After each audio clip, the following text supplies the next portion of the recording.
right, man. You ready? Fire away. Get back to it. What you got? Now, I am a guy. That really bothered me. Did the me sipping the water that bugged you a little bit? I thought we were ready, and then I had to hear that. It really bothered me. I want to talk today about what I've been doing this year. And I can't think of a better person to be in the room with me than you, because I've had journaling on my mind. And I don't know if journaling is the right word for it. Why not? Because it sounded like something else, like when we were kids. Yeah, maybe. Yeah. Journaling is my intention. Like, I don't know if your diary. I don't know if you what and I'm Anne doing. Frank. Yes. I don't know if what I'm doing right now is journaling, but I'm a guy who has done bits and pieces of this for years, not consistently, only when it comes to a place where, man, I have to map some things out. I have to write some things down. I have to get some thoughts down. So you can see that I'm a guy that just randomly does some stuff sometimes, and oftentimes I'll get into a notebook like this and I'll fill up the first 10 or 15 pages and then it'll just live, right? Sure. But there's like even this page right here, and nobody can see what I'm showing right now, but you can see that I've categorized some things out, and while this looks very little, there's a lot going on right here, you know. So what I've decided to do, and this wasn't a New Year's resolution because I don't do those, but it looks like it, buddy. It's January. But I found it just after January. I got it in my mind like, hey, let me get organized here, and let me put myself sort of on a regimen. Hold on. You know you're already a pretty organized guy. What's the difference? Am I a pretty organized guy? Yep. Remember, statements like that are always comparisons. So Okay. I'm comparing. Well, if I'm already an organized guy, I'm trying my best to become an organized guy, and I'm not there yet, but I am getting there. Because what I've done is I've went and purchased me some moleskin notebooks. You know about these guys? I mean, you told me a little bit, but I don't get paid by these people, but this isn't product placement right now. No, this isn't product placement, but these are moleskin notebooks. These are just for those of you that may want to study about getting anything like this. These are the large size and their assortment of sizes. So I can go catch a mole, skin it, cover up my words. I think that's what it is. I think that's what you can do. That's awful. But it is, man, this is really nice. I ordered a couple of those. Okay. And what's your intent? They are not what I thought they were. So I don't know that my collection is complete, because it was my intention to have a workbench book to be right here that I can do some long form journaling in. I can do some mind mapping, note taking, list making, all of those things. So we don't just do podcasts at this table. This is your work table? This is my study. Yeah, this is my yeah, that's what this space is. I mean, this computer is used all the time for all kinds of things. All of the lessons that I write and plan, they're mostly written right here. You know, all of the other nerd stuff that I do outside of school, including podcasting, it's done right here. But I ordered the large moleskin journal, and this is what came. And this is what they call large. It's a little smaller than I intended, but it's okay. It's smaller than the one you have right there. Well, that's the same size. That's a large moleskin planner. Just more pages. Is what that is.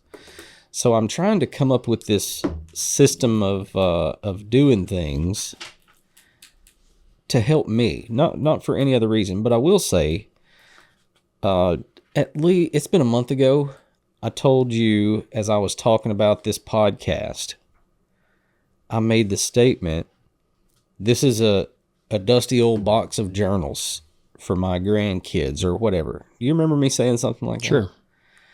Well, as soon as I said it, I started thinking about it, and it's not completely true. I mean, what we're doing is what we're doing. And what I'm doing here with these books is not fully for people that aren't with me right now. It's mainly for me, okay? But I thought if I'm going to do it, I want to do it in a way to where maybe coincidentally, these land in a box in someone's attic someday, and they'll be dated and organized. Because according to Paul, I'm a pretty organized guy.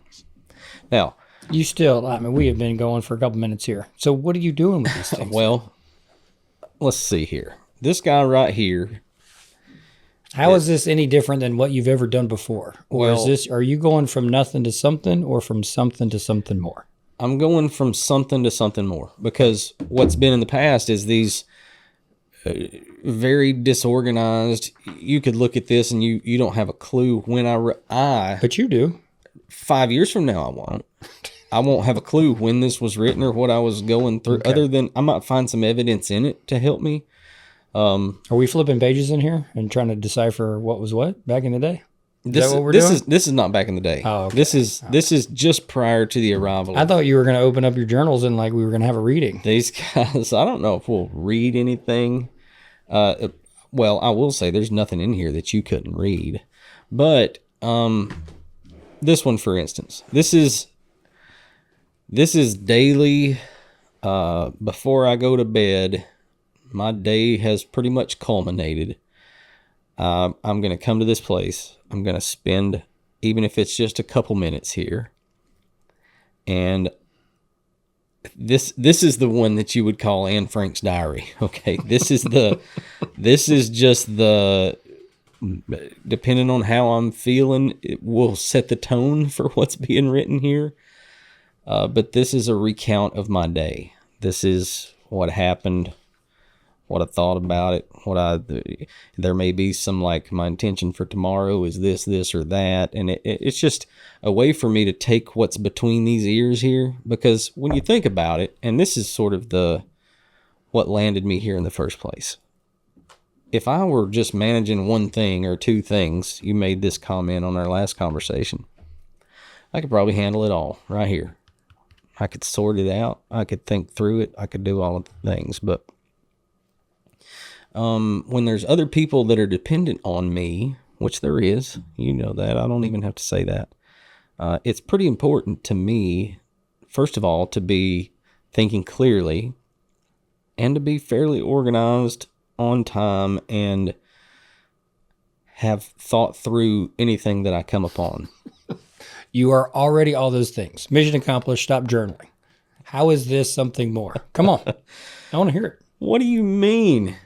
Okay, well, like, first of all, You're never late. You already have more than one perspective to bring. I mean, like, these are the things that you're saying to me.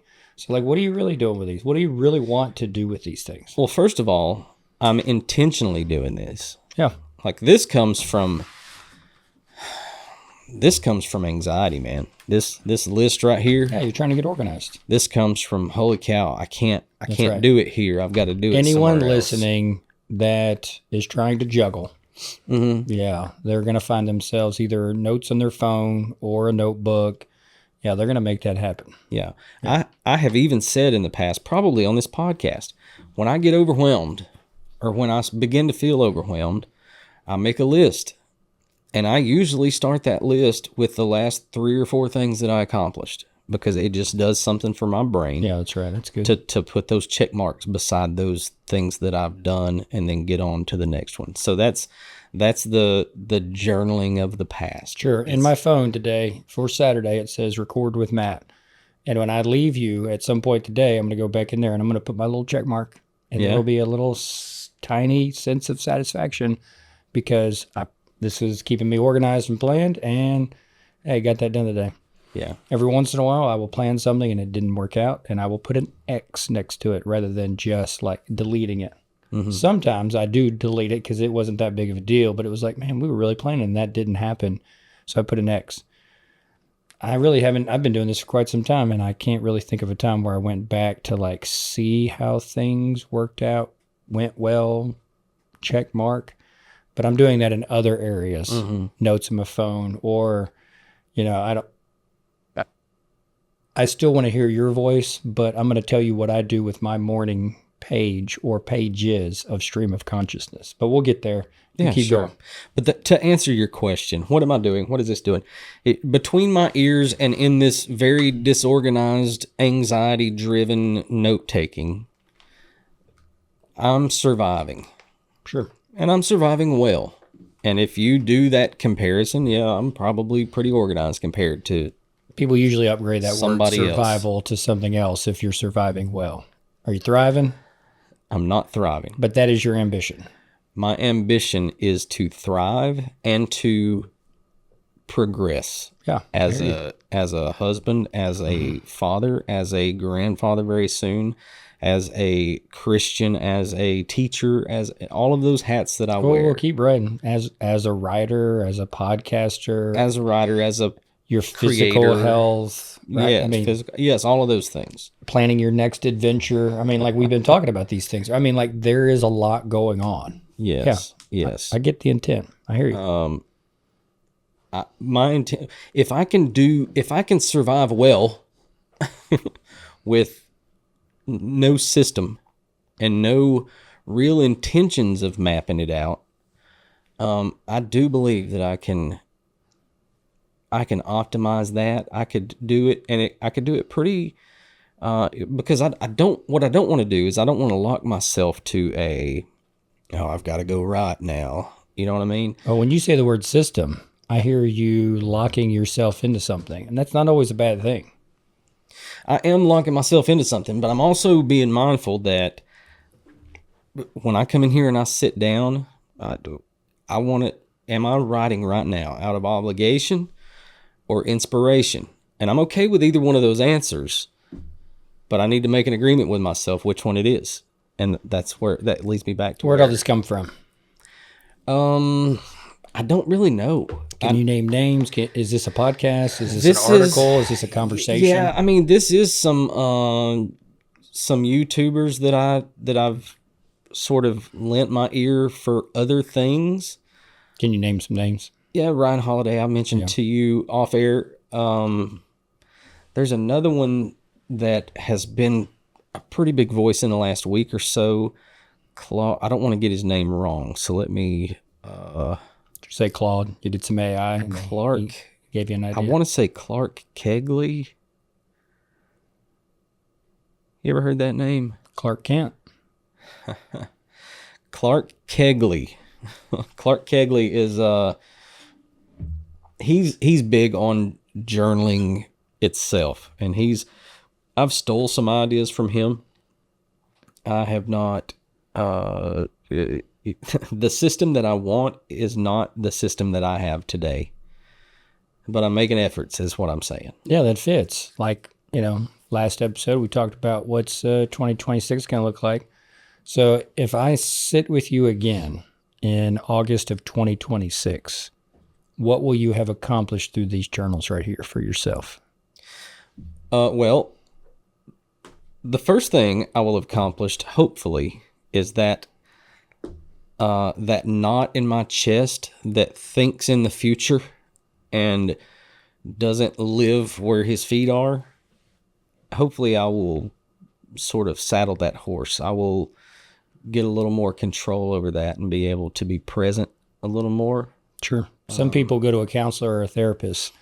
Some people go walk. Mm-hmm. Some people meditate. Some people journal. You've been doing some of those things already. I mean, like, yeah, good for you, man. I mean, like, this is a piece of organization but like getting organized for what? All those things we talked about last time? Yeah, I think so. Yeah. I think so. I mean, I'll soon be a grandfather. I'm still a husband and will be. I am a teacher and a program builder. And I'm not a guy who is locked into, I'm not a guy who's locked into that's what I'm going to be forever. So there's some things I need to do. There's some work before me. I don't have the what's the word? I don't have the benefit of just, I'm going to be a granddad this month. I'm in my twilight tour. I'm going to be a granddad and just everything that I'm going to build is built, and now I can just devote myself completely to that. That is not true for me. But I don't want my granddaughter to know it. And part of being able to pull that off is being very organized, very thought through.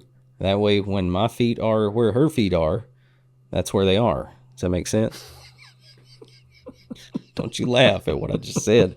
That made sense to somebody listening to me. Does it make sense? Okay, hold on here. Did you have a plan for parenting? Because it sounds like you have a plan for grandparenting. At 20 years old, did I have a plan for parenting? I'm still asking the question. I feel like I know the answer, but like, is this what grandparents do? Do they try to? Because you talked about laying that foundation. Friend, you were at this spot where your son is about to have a child come into the world. Uh-huh.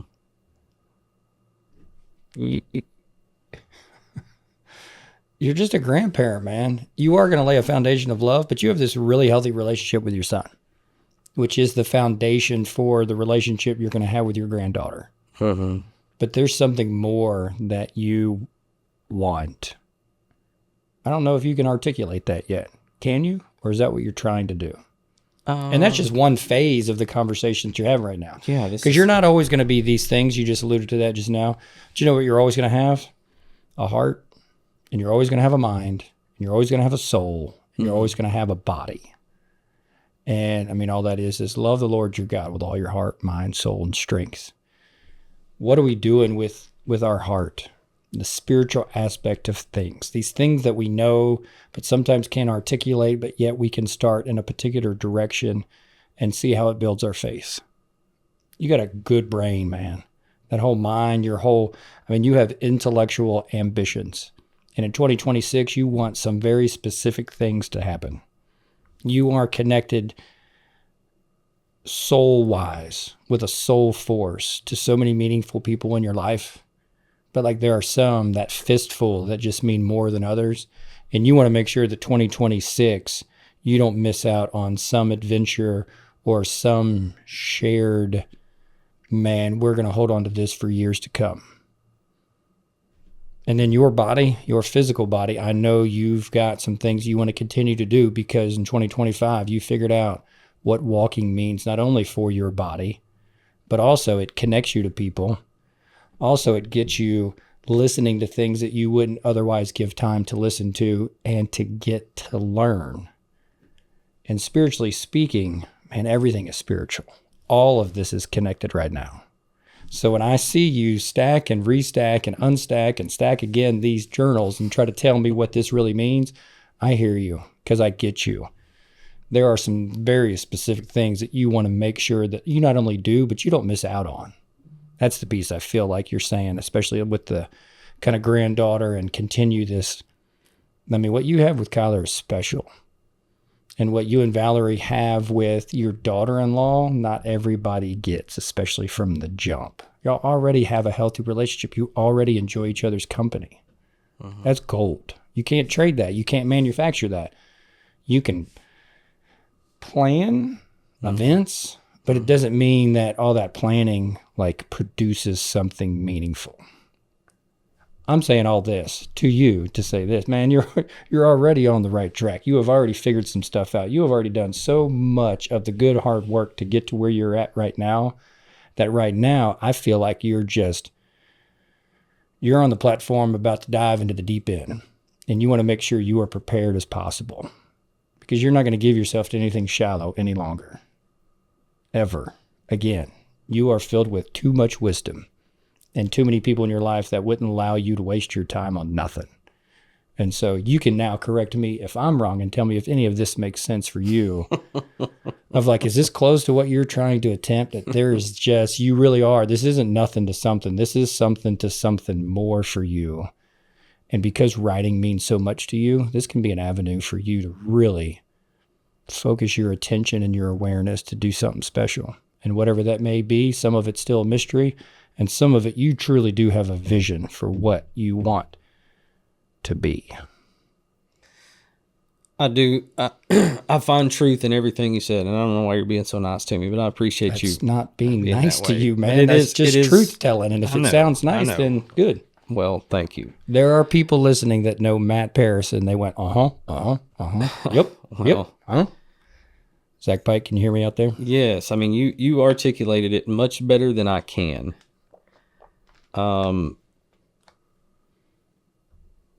I'm looking forward at a year, and there's a lot of firsts. There's a lot of things I haven't done, things that I don't have. I have some templates. I've found some templates, but I need to be sure. And this is, I think anybody doing anything, this is probably true for. But I need to be sure that I'm here for it. And a lot of this begins inwardly because I know me, I think, or I'm getting to know me more and more every day. And this is what's going to keep me sane. Because you've lived a life of insanity and now this is going to... No, but because I know that when I'm... You use the word anxiety, which is substitute for insanity, which means... Yeah, anxiety something to you. Yeah, anxiety is a real thing in my life on a daily basis. Yeah. On a daily basis. It's unmedicated. It's managed through habits, walking, not for all of us. Getting to bed That's in right. time, less caffeine, all of those things. I'm trying to, yes, all of the things you said are true. I'm trying to position myself for what's to come, and I believe this will be, not only do I believe, I have known in the past that bits and pieces of this have been healing and helpful for me, and I've never been intentional about it. I've never been consistently intentional about it. I want to, this year and moving forward, I want to be consistently intentional about it. And I'm throwing just a few stones, hoping to knock down several birds here. Okay. That's my Cleveland, Tennessee. I was waiting for you to say some giants, but you went with birds. Cleveland, I got you Tennessee though. version of that. Because yes, there's a writing element in here. There's a mind mapping element in here. There's a habit tracking element not in here yet, but like that's part of what I'm looking to do. And I'm going to share something with you and see what happens do it. with your brain and what your intentions are and your intentionality. So I'm on my second notebook on this exact same track. There's a book called The Artist's Way. It's been around for probably 30 years. And it's, and I've mentioned it before to you and probably, in the microphone. You wake up, first thought, just go right. I'm not tearing my journal up or burning it. Why not? Okay, keep talking. And No, why not? I don't know yet. You beat me to the I punch. just know that question's coming. Yeah, why not?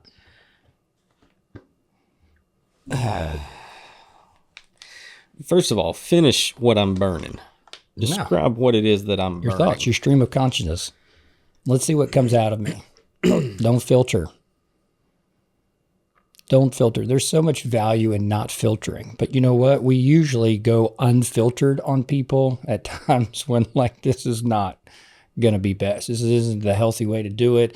It's usually for good guys like us if we go unfiltered because we're trying to either vent or just find the words. We usually end up saying things that we didn't actually mean, but we were trying to get through all of the noise because we're so connected to so many things. And then we land on a thing. But then oftentimes, me personally, have to apologize for going, oh, I said this and I said that, but I didn't mean this, I meant that. This stream of consciousness, this artist's way, this, hey, throw this down, and then you take a few pages and you put it in the flames and you watch it. And it's almost like another reflective meditative practice of going, I've been there, I am here. Where I'm going, I don't know. But that's a life of faith. Tear a few pages out, put it in the flames. That's where I was, but this is where I am. Where will I be? Not sure, but that's a life of faith. So you've got 4 books over there. Not at least one of them is going to taste the flames. You can easily say no. And I'll be like, oh, yeah, okay, cool. As of today, no. Yeah, because you spent money on moleskins. Well, but let me tell you something that I've been pondering as well. Yeah. And this is what I'm looking for. The counter. Give me the volley of like, this is another. Paul, I hear you. That's you. Yeah, all this of those is me. elements that I was talking about. Yeah. I think while I do get what you're saying, I haven't experienced it. You have, so I can't say that there's because from where I stand, I think, well, I can read that and I can accomplish that without the fire. But okay, I'll hear you. I tripped on, I shared this with you the other day, but part of this is when I hear those little bits of wisdom or those little nuggets, that I make a note of them. And since I've spoken with you about it, I got another one. Read what this says right here. We keep notebooks so we can stay on nodding terms with who we used to be. You like that? I do a lot. Do you know that name? I don't. Joan Didion. Looks like she's a pretty prolific artist. I haven't read any of her stuff. I got that quote from that Clark Kegley that I mentioned earlier, who is big on notebooks and journaling as a practice. And when I heard that, I was like, oh man, I love that. And it made sense to me because I had told you I ordered a 5-year 1 line a day journal, which still hasn't arrived and I haven't began it yet. But I'm beginning to understand it now because I have looked further into it. And when you open it up, like January 1st has 5 lines. And the first line is for 2026. And then next year, you come back to that page and you write that line right under so you can see what you wrote on January 1st, which really reminds me of our last conversation. But that it just, I don't know. He said that quote along about the time that he was explaining that, and it's like, I get it. I can see, yeah. In any sort of way, aren't you glad we are not our 15-year-old selves anymore? Oh my word. Or and, our 20-year-old well, selves. not or, but. And you do realize that we are still our 15-year-old selves. Sure. We keep notebooks so we can stay on nodding terms with who we used to be. I'm done judging that 15-year-old. I'm also done judging that 28-year-old. I'm done judging that 36-year-old inside of me that kept making decisions or kept habits or created new habits that just, man, it wasn't best for us. It wasn't best for our 12-year-old self, and it wasn't best for our 22-year-old self or our 42-year-old self. But 48-year-old who was writing in these notebooks, nodding at my previous selves without judgment any longer. Mm-hmm. The way that I've gotten to there has a lot to do with journaling. Because I, on my phone, have a page. I think I have 2 pages where I'm writing things down like this that continue to resonate, that I could bring up with any of my friends and go, hey, what do you think about this one? Because you have another one right here, and you're going to have many more. Yeah. And to me, these are for you, but they're also, man, these are pretty fantastic conversation starters. For sure. And if we start a meaningful conversation like that, it's not going to end anytime soon. Yeah. And that's where I see the value of what you are doing. Like any of my just for fun, even like maybe even a snarky tone here or there within our conversation has been to really, I want you to get to the place where you are articulating this for yourself because there's such power in that. Mm-hmm. It puts it right in the center of what we're attempting to hit and live and share when we can find that word, that phrase that kind of sums it up. Not to live on these like tiny little platitudes or maxims, but to like that could refocus on what the direction of today is. Because by the time you get to the end of the day in a long form journal and you're writing all this down, I mean, it's part reflection, but it is part like, okay, well then what's next? Yeah. And I want to get it. I want to make it right. And for many of us, man, it's a good practice to go, if I'm not writing, then who am I sharing that with? Mm-hmm. I mean, even if it turns into a prayer, even if it turns into, just some practice where it is intentional and consistent to where we can keep revisiting those versions of ourselves and give the nod of respect because we aren't who we are right this very second without all those other versions of ourselves. That self-love, that self-respect, and we usually don't love people well or respect people well until we can do that for ourselves. And that has taken me a lifetime to get to that statement. And I can get to that statement because that's true for me now. I'm in a much healthier, stronger place than I've ever been before. And I mean, even though my Achilles is hurting so bad right this second, I do not want to be a 20-year-old athlete again because I have to be all the rest of my 20-year-old self, which, man, I was really uncomfortable in my own skin. Even though I was still involved in doing, and I look back and go, that was a good season of my life. I was involved in some cool things, traveled to some cool places, met some cool people. But I'm good. I'm good. I'm excited about now, and I'm excited about next. And I don't have a lot of regrets anymore.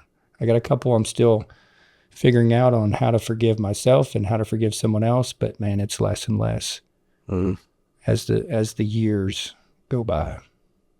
Yeah. Before I change gears, you read that Joan Didion quote. I did some real quick research on her, and I found a book that I'm going to read. I failed. I don't have the title of the book in my notes. But the first line of that book is a famous quote it's probably her most famous quote. And she opens her book by saying, "We tell ourselves stories in order to live." And that's, when you search her, that's typically some of your first results is that quote there. So I'm interested. I'm gonna look into her just a little bit. I'm gonna read. Me and ChatGPT had a conversation about this, and we landed on a book that'd be pretty good for me right now, and it's in another note somewhere. My system's failing me, but I will. Yeah, but at least in that phone right there, you got a little search engine where you can put in a keyword and it can pop those pages up for you. Yeah, sure. That's the value of what we put on our phone. I can easily arrive at that. That's no problem at all. But even for me, if I say surfaces, do you know that group at all? Surfaces? Mm-hmm. Okay. Seth and Caleb introduced them to me quite a few summers ago at Jekyll Island. But part of Surfaces is this duo of a guy by the name of Forrest Frank. You know that guy? Is this who you asked me if I knew like a couple weeks ago? I don't know. It is Katie Delbonis's tickets for her son that he shed a tear for because he didn't think he was going to get them. Yeah, he's a big deal. I mean, you scroll, you're coming across Forrest Frank probably somewhere along the way. He did a collaboration one time with a guy by the name of Connor Price, and I apparently have one of his songs on my playlist, but it like popped up not too long ago, and it's almost like a throwaway line, and it ended up in my notes on my phone. This conversation that we're having right now, like just taking that thing and going, whoa, hold on to that for a little while, and put it right here where I can access it in a journal. Yeah. I don't make mistakes. Mistakes make me. In a rap lyric that is all sunshiny. But he throws that line in there, and I thought, you know what? Wow. I teach kids how to juggle in class, even in a U.S. history class, because I want them to feel the tension of not being good at something, because we are not supposed to be good at stuff that we're just beginning. But yet we can put some really unfair, unrealistic expectations on ourselves, can't we? Yeah. So juggling is this perfect, like, I'm not telling you about something, we're doing something, and we're not doing it very well. But if you keep practicing, the mistakes are the only way you get to the place where you can juggle 20 times. It's the only way. That means mistakes are part of the learning process. And if we can just embrace it rather than keep going, dang, I can't. We can do the and I always give credit to old Richard Jackson, I can't yet. Yet. Gosh, it infuses just what we were talking about, the narrative with hope. And if that's the story we're telling ourselves, it's a totally different story than I can't compared to I can't yet. So these mistakes make me. So what is a mistake? Oh, part of the learning process. It's not failure. Failure is just, I quit. I'm done. I'm not going to try again. Yeah. Yeah, that sounds like failure. But if I'm going to continue to try, man, I got a shot at some really special stuff. And you and I know, I mean, like if you keep trying in the midst of something with other people because you're a part of something bigger than yourself, even more special. Family, friends, faith, beyond, athletics, art. I mean, there's just so many very just sweet possibilities. And I want to continue to stay open to that. And so for me, I mean, you've got me all in, buddy. Yeah. To me, that's what journaling is. It reminds me where I've been, reminds me to capture the moment of now, and then gives me an opportunity to throw some things down and go, I want to go that direction. Let's try. Saw a quote this morning. It was by Dave Ramsey. You know that name? Of course. But it's mostly contributed to Mark Cuban. Dave Ramsey was quoting Mark Cuban, and he said, "Success is standing on top of a mountain of mistakes instead of being buried under it." It's fun. That's a fun little quote, man. Yeah. Hey, I want to switch gears for just a second. We are going past that quote that fast? Okay. You're just going to let it lie? No, I mean, it's pretty plainly spoken. It's Okay, fair enough. I feel like you set it up really well, or I had no intention of bringing it up. That's fair. I wanted to walk you through quickly some things. We're coming off of the first week back to the semester, and I know you do, and I do as well, spend some time doing some things that aren't necessarily criminal justice content in order to, build relationships, figure out this room, get us all in a good place, and build a foundation to really allow some hopefully learning to take place. So one activity that I did with my students is I had them, and this is 1000% Paul Salzville style. Hey, something to write on, something to write with. I'm going to ask you a few questions, and there's a pretty good setup, but I had narrowed it down to 5 questions that I had been pondering on as I begin this journey to keep a notebook. But I thought it would be pretty cool instead of the "what'd you do for Christmas break?" Somebody tell me what, a little deeper than that. Sure. And I'm dealing with multiple levels of students here. And I want to ask you the questions. I think there's 5 of them. I want to ask you the questions, and you just do your thing. I'm not expecting you to get over personal on a podcast, of course, but you're a big boy. And is this rapid fire, or is this pause and then give? There's just 5 of them, Okay. so we'll marinate on them as long as you find it relevant. Okay. What advice would you give someone in your exact same situation? Now, I can say that question to Paul and just let it marinate. I had to help my students with this. Did you tell them, like, in your exact same situation as a student? As an exact same situation? That's part of the explanation. A kid who works at Lola Beans, they got to choose their context. Is that what you're saying? This is almost verbatim. Hey, I'm aware right now that you wear many hats. Okay. As we all do. Yeah. You are a student. Yeah. You are a son, a daughter, a niece, a nephew, a cousin. You work at Lola Beans, or you work at the Target. You're a student at Walker Valley High School. You are an aspiring nurse or an aspiring lawyer, or you wear many hats. That's all I'm saying. Okay. Now let the question marinate. Choose. Yeah, sure. Don't choose. I'm just letting you marinate. Yeah. But I've got something.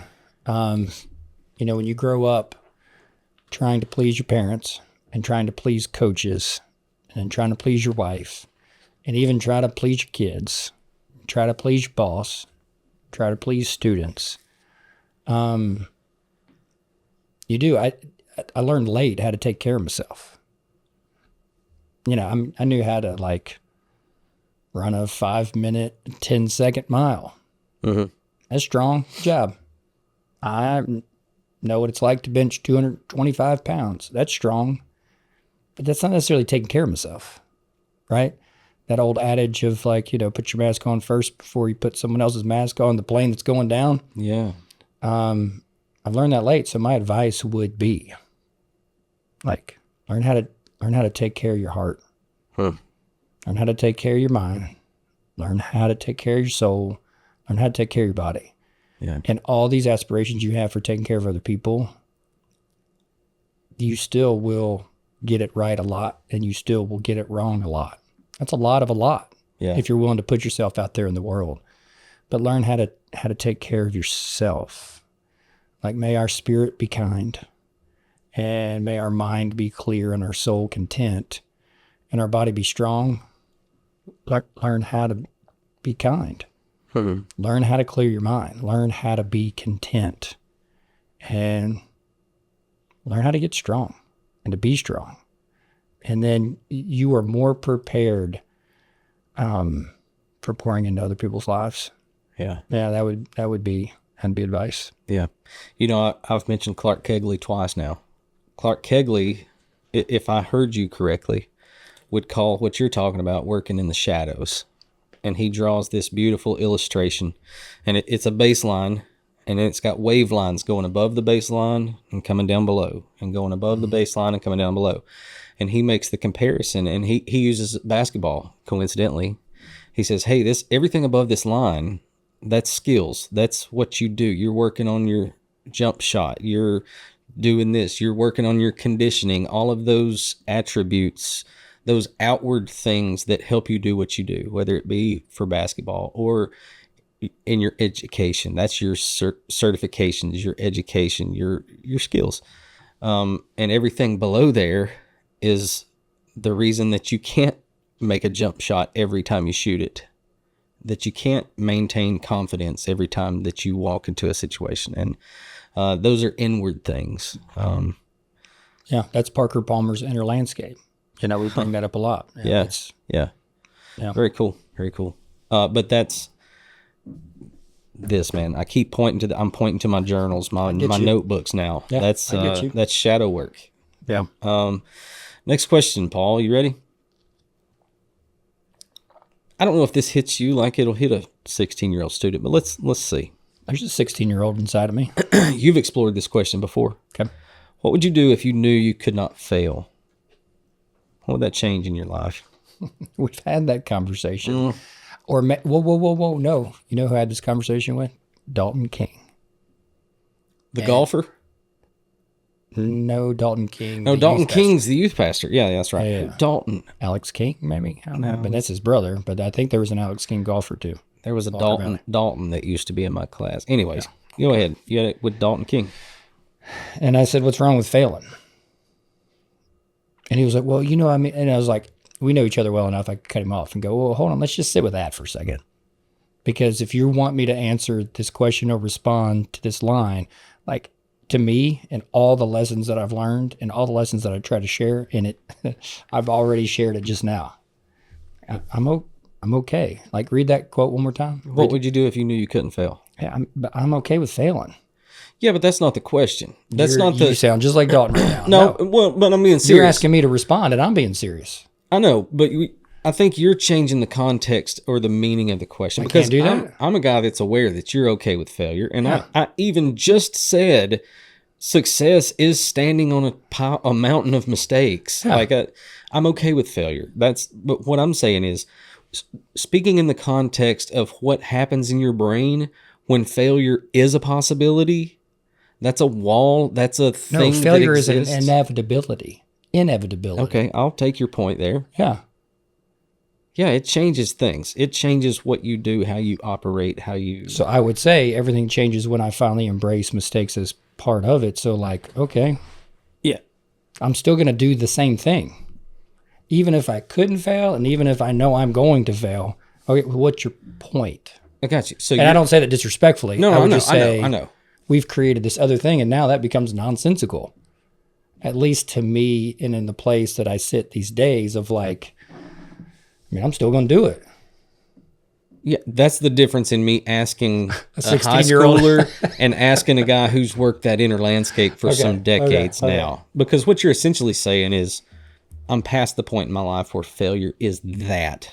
Yeah, it's not going to stop me. Yeah, good. Okay. I'm going to still go succeed. Yeah, I hear you. Or I'm going to have to redefine what success is. Yeah, but a young Dalton King and a Paul that's too different. Young Paul Salzville. A young Matt Paris. Yeah. Yeah, it's about persistence and perseverance and even patience. I understand as a 15-year-old. I will stay disciplined. I will be determined. I am dedicated to this. Yeah. And it's like, man, that didn't work out for me. So, wow, what is success? Well, I can look back now and go, buddy, you got to Lee on a scholarship. You played for 4 years. Like, that in itself is success. Now, you start looking at records, and I still hold that record for most losses in a career. That sucks. But, like, how are we defining success again? Oh, it's not the scoreboard? Oh, man, then success in the midst of all that seeming failure.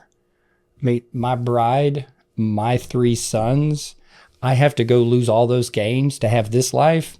Sign me up. I'll do it again. Yeah. So, I mean, like, we're that redefining brings us back to the work that we're encouraging ourselves and others to do. Yeah. Yeah, that's not a 16-year-old conversation. Good. No, I totally get where. But what if we began conversations like that with 16-year-olds so they could begin to process it before life punches them inevitably in the face? For sure. For sure. That's a big deal. Question 3. You ready? I do get your answer now. Yeah, and I understand it because I'm somewhere in between there. Yes. It's a 2-part question. What do you need to start saying no to? And on the inverse of that, now this is another one of those questions that takes a lot of explanation to a 16-year-old. I don't need to explain it to you. What do you need to start saying no to? What do you need to start saying yes to? Okay, read the first part and then pause for me. What or who do you need to start saying no to? Well, the who is me and the what is clutter. I'm done cluttering. I'm done cluttering my physical space of holding on to things and going, I might use that one day. And I've been in the process for I probably could get it to, I know 12 months. Could I get it to 18 months? Probably somewhere in between where, like, I don't know if you walked in my classroom this semester. I've noticed. It looks different, doesn't it? Mm-hmm. I am decluttering for the purpose of, man, it's making my room come alive. When before my view was the more stuff I have in there, the better. And the more papers I have in my box, the better I will be when it comes time to prepare for that next thing I'm going to write or create or innovate or collaborate with. Not true. I've discovered that that's not true. So I am saying no to clutter, which includes I can get rid of that pair of shoes now. I have 3 pairs of shoes I'm cutting grass with. What? No. 1. Garbage can. Good. I just created a little bit of physical space, right? Yeah. What do I need to start saying yes to? Hang on, before you go there. Okay. I just thought of something kind of funny, but I've often found myself in conversation and even on here saying Paul Sauls was a different dude. So for our listeners, I'm gonna set this up. You keep a box, a cardboard box, and it has papers in it. Mm-hmm. You remember that time where I was just being a good soldier and they came to your classroom door and they were like, hey, y'all got any recycling? And every teacher in the building that has recycling, it looks like a cardboard box with just random paper in it. Yes. And you recycle that stuff. So they came to the door and said, hey, you got any recycling? And I grabbed that box. I was like, yeah, he's got some right here. That wasn't recycling. And you almost freaked out. That was a box of ideas. I mean, that would have been tragic. Well, you know what? That was at least probably 3 years ago. At least 2 years ago. Okay. 2.5, yeah. I'd let that box go. You'd pick it up and I'd be like, okay, this is a great exercise. This is that moment. I don't know what's in that box. I haven't filtered through that box, but I haven't looked inside that box in probably 6 years. But I know that box contains things I've done before or want to do. But like my brain is good enough to either remember or if not, create something fresh. Let that box go. Yeah, but I do remember that. I mean, as soon as you start telling that story, that's not recycling, man. Please put that back. What do you need to start saying yes to? I don't know. No is the greatest exercise of my life right now. Yeah. Because I remember, especially as a younger teacher who started figuring out that, man, I'm going to do this. I'm going to do this for a long time. Year 1, 2, 3, 4, I'm still going, what else could I do with my life? I just want to at least like have things. Maybe I could go once I got to 6, 7, 8, 9, I'm like, I'm going to keep doing this. So I started saying yes to so many things. You said yes to a lot of stuff. Yeah. In school, outside of school, speaking opportunities, whether that be at youth groups or conferences or whatever. So I would say I need to continue to say yes to saying no. Okay. Did that make any sense whatsoever? Or was that just silly? Oddly enough, was that silly? Yeah. Oh, yeah. Yeah. Yeah. I like it. And this is the one you can choose to do whatever you wish with this. This is just to model for you what I'm talking about with my students this week. Who do I need to forgive? Who am I still angry at? Yeah, I won't say that right now, but Just I did need to allude let to it that. go. Again, that was another, and I even prefaced with them, hey, this is something you're going to turn into me. It'll only be to me, but you don't have to name names. Sure. You don't have to answer. Use your better judgment to go that way. It's a good one though, man. Yeah. I mean, that's a game changer. It's a life changer. It's a life changer. And like, because I can think of somebody right this second, it's because I've continued to process this out loud with Sarah. Mm-hmm. But there's been so many others along the way. And what I usually discovered in the forgiveness of it all is what they probably didn't do the thing that I think they did, but yet those feelings I carry with me were very real. Sure. And I haven't got into their space to truly hear their story, which is so important to you and I. We've been doing this now for a very long time. Not only a podcast, and we've been trying to figure out, like, someone's intent means a lot. It goes a long way. Mm-hmm. And we can't travel back in time to that older self for either one of us in this situation and truly discover where they were coming from. But in that moment, and I know, in that moment, that feeling of neglect, very real. That feeling of, you can fill that in with all kinds of words. But yeah, I've got someone that I only see once every 2-3 years, and the next time I see them, will I step into that space and say that? I don't know. My buddy Chris Cretton says a lot, ears to hear. Yeah, He's just quote scripture, but if I started that conversation with somebody, would they even know what I'm talking about? Well, does forgiveness have to mean that you literally apologize or tell them you forgave them? Or is it just in Yes your and no. in Yes your and no. heart? Can you just let it go? I mean, why haven't I already let it go? Because there is an element of, okay, what if I bring this up and it is true that I'm the only one that's been, it's like the old Buddhist proverb, holding bitterness or holding anger is like drinking rat poison, expecting the other person to die. What if that you go to bring that up and that's the first time this person's thought about it ever? That's right. So there's no value in it. The value happens here. There you go. Right? Yeah. And sure. And I know all these things, and I can still say, like, I mean, why? I still don't have an answer for why, but do I? I won't deny that I do. But it's not ever present. It's not daily. It's not weekly. Shoot, it's not even monthly. But when it does come up, I'm like, why is that still lingering? Mm-hmm. Well, it's because you're still holding on to this thing. For what good reason? I don't have one. Like, this is how far I've come with this one person. I'm still, that comes to mind as soon as you say this. Mm-hmm. And so, like, I don't know. I don't know what the threshold is for me to truly just let go and carry on, because it was a very strong sense of unfairness, and I've been treated unfairly a bunch in life. Most of us have. Mm-hmm. And I've learned how to go beyond my control and carry on. I don't know if I'm still holding on to some feeling that, like, maybe I did have some control over it and I didn't do anything about it. And maybe, oh my word, you've got me to this moment. Maybe I'm still not forgiving myself for not responding differently.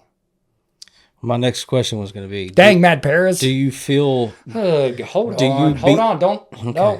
on. Gosh. I mean, you just got me there. I mean, like, this is literally a bid process. Oh my word. So we will leave this time. We will push pause here soon. I can feel it. And I will carry that one with me, and that will be a very good thing. Thanks, brother. Could it be that what you feel about how you feel toward that person is doing more damage now than what the original thing was?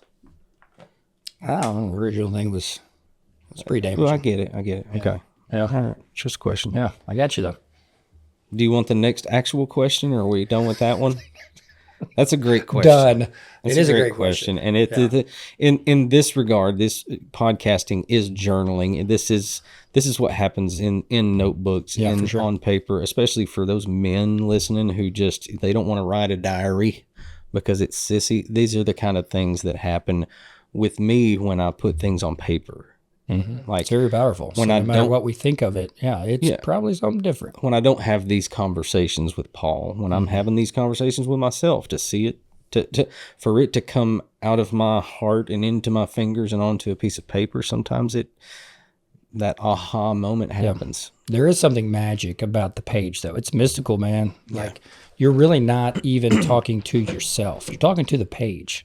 That page enters into this dialogue.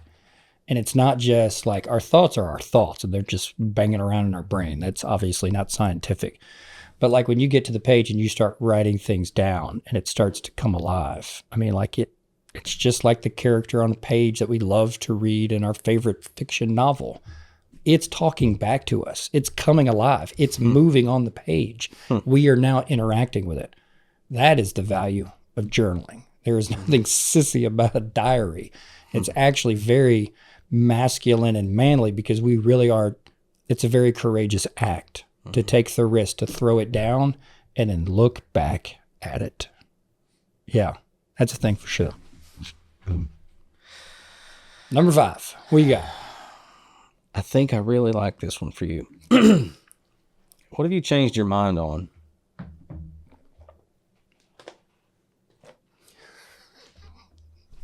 Nothing more than that. You're just letting all this linger in class, aren't you? Yeah. And even still now, what have you changed your mind on? I mean, my first response would begin to ramble about all the things that I just said. But I think this is one of those that if I can put it into words and put it right in front of me, that's something that I could hold on to as a reminder for quite some time. But I've changed my mind. I would begin to say maybe about myself, but if I got a little bit more specific, Sarah and I, during the 2 years of coaching, were attached at the hip and had to make decisions every single day, even outside of the season. And that really, it helped develop our relationship. I've told you that before. Mm-hmm. But we continue, especially in a basketball season where we're not coaching together, the season after, where we continue to remind ourselves where like, yeah, we really do like this idea that our family calendar isn't stamped out the way that it is. We just have to go watch our youngest son go hoop, and that's fun. But because our relationship developed so much, I think I've changed my mind about what marriage really is. Like, you get married young. We got married young, both you and I. I mean, Sarah and I, we were 22.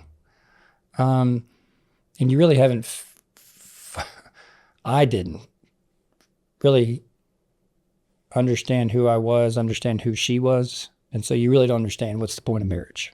It's not just to have a wedding and, find a job and find a house, make some babies, and then carry on. I mean, like that, there's too many, like what's next then, Uh-huh.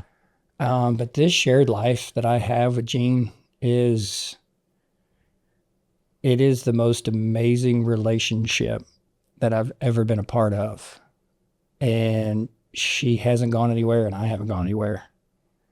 But yet the emotional roller coaster we have experienced, man, you could just pull certain events out and go, man, it's a good reason for either one of us just to get out of here, because both of us have witnessed other folks make those exact same seemingly very logical decisions of like, I'm out of this.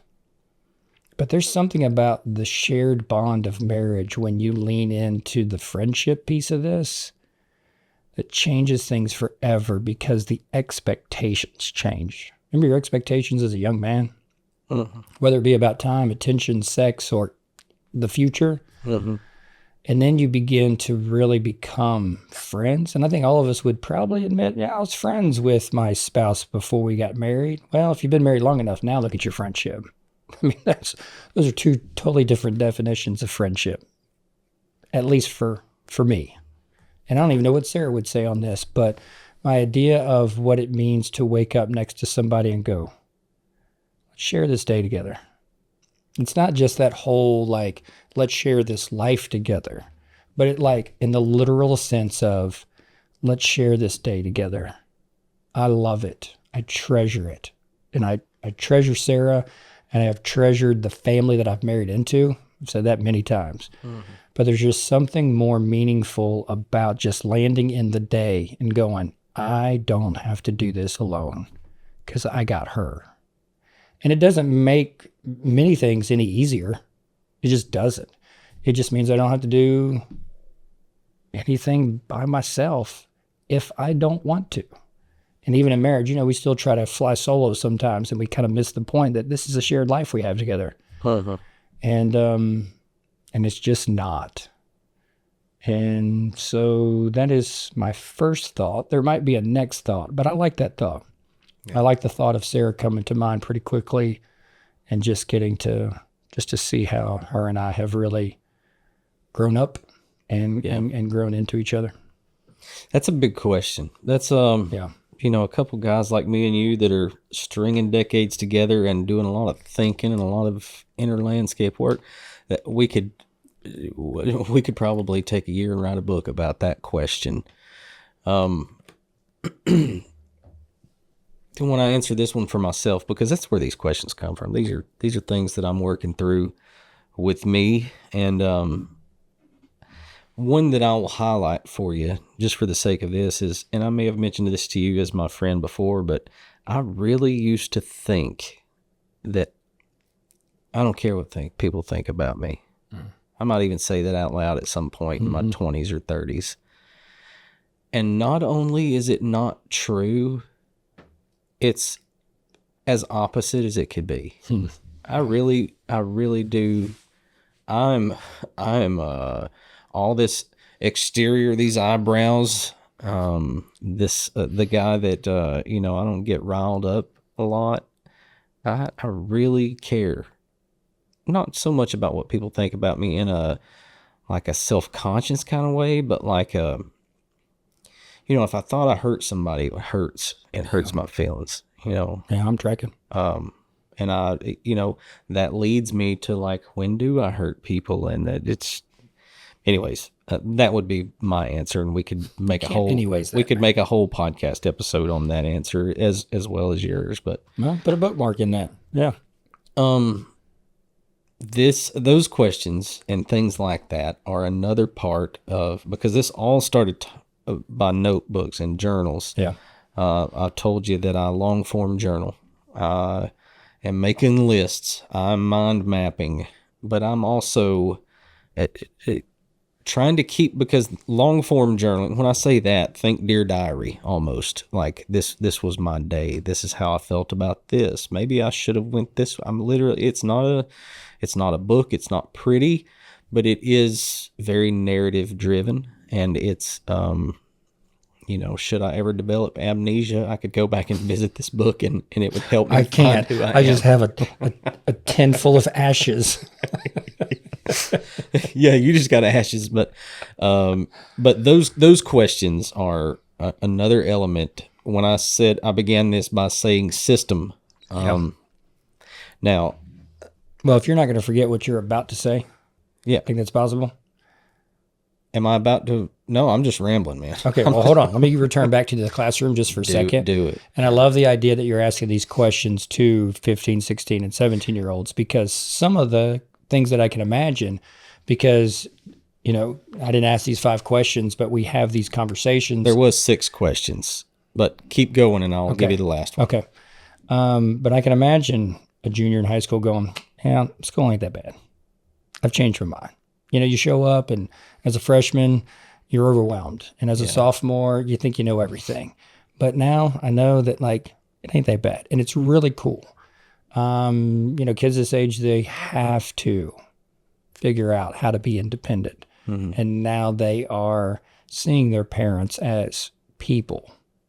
And that's a hard thing to change, of going, hey, I know my parents aren't perfect, but we can change our mind on how we view them, see them, and interact with them. And that can be a really good thing. And I hear kids, those who, they're beginning to get it because they are working and because they are seeing their parents differently, that they change their mind and go, man, that must be tough to be a parent. It must be tough to try to take care of me. And to watch what happens with the way they treat other people when they begin to realize these things and change their mind, like that's that sociology and that history and that storytelling and that narrative and that inner voice, that those things still, I'm talking about Frederick Douglass to Marcus Garvey to Dr. King. I'm talking Jane Addams, and I'm talking Ida B. Wells, and I'm talking, all these characters that come up from JFK to RFK. Yeah, we do that in my class. Mm-hmm. But all these other elements that keep those folks that we're trying to resurrect from the dead real is the real stuff in our own lives. So I just want to say that to say I appreciate the questions that you throw out at those kids. Yeah, man. And these, I mentioned a little earlier, I'm a guy who likes to throw a couple stones that kill multiple birds. And still try to visualize. So my students this week, they started out with a very typical stand-up introducer. I gave them several prompts that they had to include in a brief. We've talked about that before. You're going to speak on the first day or two of my class, and it gets easier every time you do it. That's a skill, and we work on it. We build it. Then they go to these questions. Well, which starts some inner landscape stuff, but it also, when they turn these things into me, you wouldn't believe the things that our kids have changed their mind about. The things that I get to, they give me a little peek into a window that they do. That I can start to level with where they come from. I mean, I've got kids talking about parents in prisons and this person overdosed on the things that you couldn't imagine. They're just spilling onto these pages. But the third element of that is I need to see who's in this room and who can string a sentence together on paper. And this is where I have the whole AI speech. Hey, I made this statement this week. None of you use AI more than I do. Not one of you. I need to use that line next week when I start talking about AI. How'd they respond? That nobody challenged me, and I opened it. Hey, if I'm lying, tell me why right now. But I use it daily for multiple things. Because of that, I do feel like I have a grasp on how to use it responsibly and how to use it as a tool. And there will be times when I will encourage you to use it. This is not one of those times. I need to see, and I'm going to keep you to a 250 word cap on what I'm about to ask you to do. So it's not the worst thing in the world. I've said more than 250 words just describing to you what I'm about to do. So it's not that much. Last question, and I'm going to give you the weekend. And I want you to give me this question in written form. And the last question is the old adage. You've lived a long, happy life, and it is now your funeral.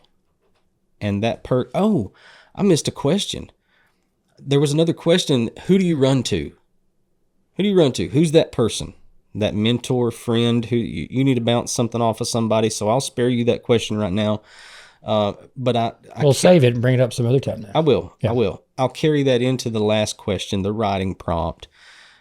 You're at your funeral. This is not tomorrow. This is at the end of your long life. Your run-to person is going to get up and say some words about you at your funeral. I want you to write what you hope they say. And so that's what they'll give me, and that'll kill two birds. That'll give me another window into their life. It'll allow them to do some inner landscape work, and I can see who can write a sentence and string a few of them together. So, anyways, all of this to tell you, my friend. You anyways that thing again. Stop doing that. What I've been doing with my last few days and what I'm trying to build and what I'm trying to get into. And I thought I would share it with you and our listeners. That way, if maybe some of them could benefit from something we've said, maybe they will. Yeah, I appreciate it. And it's fun to talk about. It's one of my favorite topics. It was fun to see you stack and unstack and stack it again as if you were building some tower of knowledge. Well, one of those is completely empty. So that's okay. Yeah, it won't be. All right. I'll be here this summer, and I'll be the one who rips it out. Just let you have this contemplative moment. Just see what happens. All right. But I'll end it with this. This, as of now, is my long form. Yeah, we're going to do a check-in this diary. Summer. Yeah. And this guy I carry with me every day. This is a planner, so called, but it has a couple calendars in it. I know when the moon's going to be full. I know all kinds of stuff. I can map that out in short form, but it gives me a page for every day. So what I have found myself doing is using those pages. I've sort of got ahead on sort of the big things that are going to happen. That way I can be looking forward to what's going to happen. But I have found myself either after or right before I do long form journaling at night, I come to today's page and I don't need it anymore to make plans. So I can do some lists there. I can make some notes. I can check off what I liked. I can make a note on this didn't go well. So multiple things happen in these journals, man. But I could ramble about it all day. I won't. I'll spare our listeners, and I will try to bring this one to a close. Do you have anything you want to add before we press pause on this conversation? I can't wait to see how you're going to bring this to a close. Goodbye, everybody. Is that a rough landing? Uh-uh.